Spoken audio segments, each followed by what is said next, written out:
इस कहानी को केवल मनोरंजन के उद्देश्य से बनाया गया है। इसे लिखते समय पूरी कोशिश की गई है कि वास्तविक इतिहास से किसी भी प्रकार की कोई छेड़छाड़ ना हो। सभी पात्र, स्थान और घटनाएं पूरी तरह से काल्पनिक हैं और यदि कोई समानता पाई जाती है तो उसे मात्र एक संयोग कहा जाएगा। चलो आज एक कहानी सुनाता हूँ। ये वो कहानी है जो आज के युग को जोड़ती है श्री कृष्ण के द्वापर युग से, और इस कहानी का नाम है अश्वत्थामा। आरंभ है अंत का।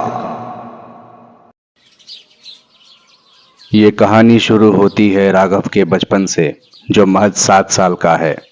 वो अपने बिस्तर पर लेटा हुआ है।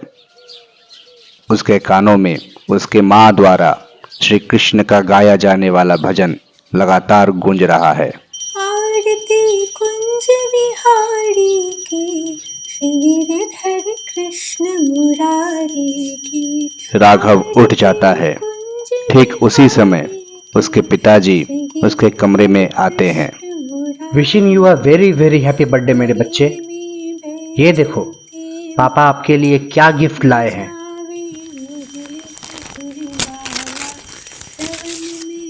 वाह भगवान कान्हा जी, थैंक यू पापा, आप दुनिया के बेस्ट पापा हो। राघव बेटा, आपके लिए एक और गिफ्ट है जो बाहर आपका वेट कर रहा है।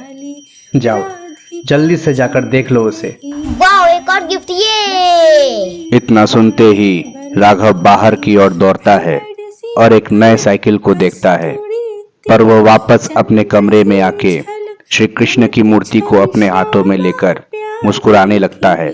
तभी अलार्म बज उठता है और राघव की नींद खुल जाती है और राघव अपने बिस्तर से उठकर तैयार होता है और दफ्तर को चला जाता है, जहां हर तरफ मीडिया के लोग मौजूद हैं।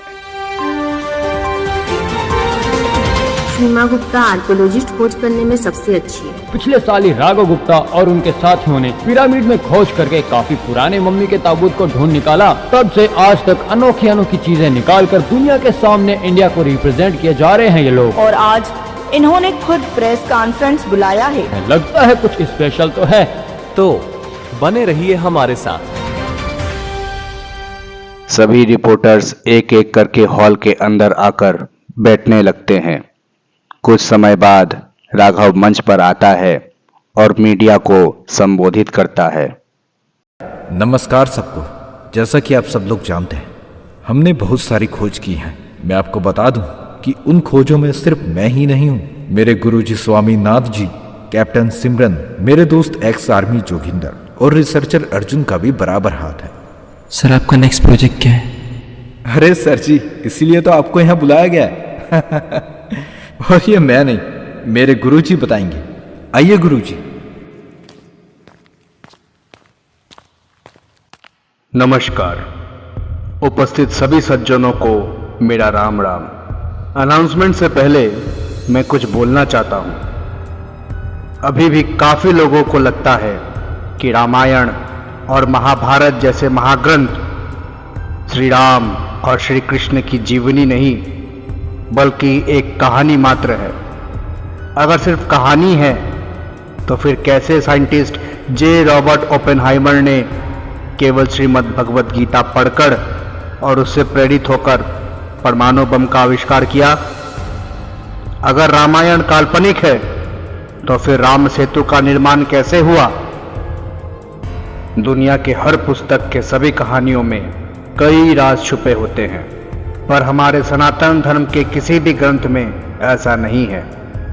अगर समझो तो असीमित ज्ञान का भंडार है, वरना छुपा हुआ राज है। हम लोगों ने काफी समय से कई खोज किए और यह पाया है कि नॉर्थ सेंटिनल आइलैंड पर कुछ तो ऐसा है जो आज तक हम लोगों से छुपा हुआ है, जिससे हम आज भी अनजान हैं। और हमें यह भी लगता है कि एक बार इसकी खोज हो गई तो ये हमारे ग्रंथों को और भी सच्चा साबित कर सकता है। इसलिए हम लोगों ने निश्चय किया है कि हम नॉर्थ सेंटिनल के राज का पता लगाकर दुनिया को यह दिखा देंगे कि हमारा ग्रंथ केवल किसी पुस्तक में छपी हुई कोई कहानी नहीं, बल्कि महान ज्ञान का महाभंडार है। सर, नॉर्थ सेंटिनल आइलैंड तो बहुत खतरनाक जगह मानी जाती है। कुछ साल पहले की ही बात है, वहाँ के वासियों ने एक अमेरिकन को मार डाला था, क्योंकि वहाँ के वासियों को बिल्कुल भी पसंद नहीं कि कोई बाहरी व्यक्ति उनके जंगल में घुसे, और इसी कारण से भारत सरकार ने वहाँ जाने पर बैन लगाया हुआ है। तो फिर कैसे जाएंगे, और इतना खतरा होने के बावजूद भी क्यों जाना चाहते हैं?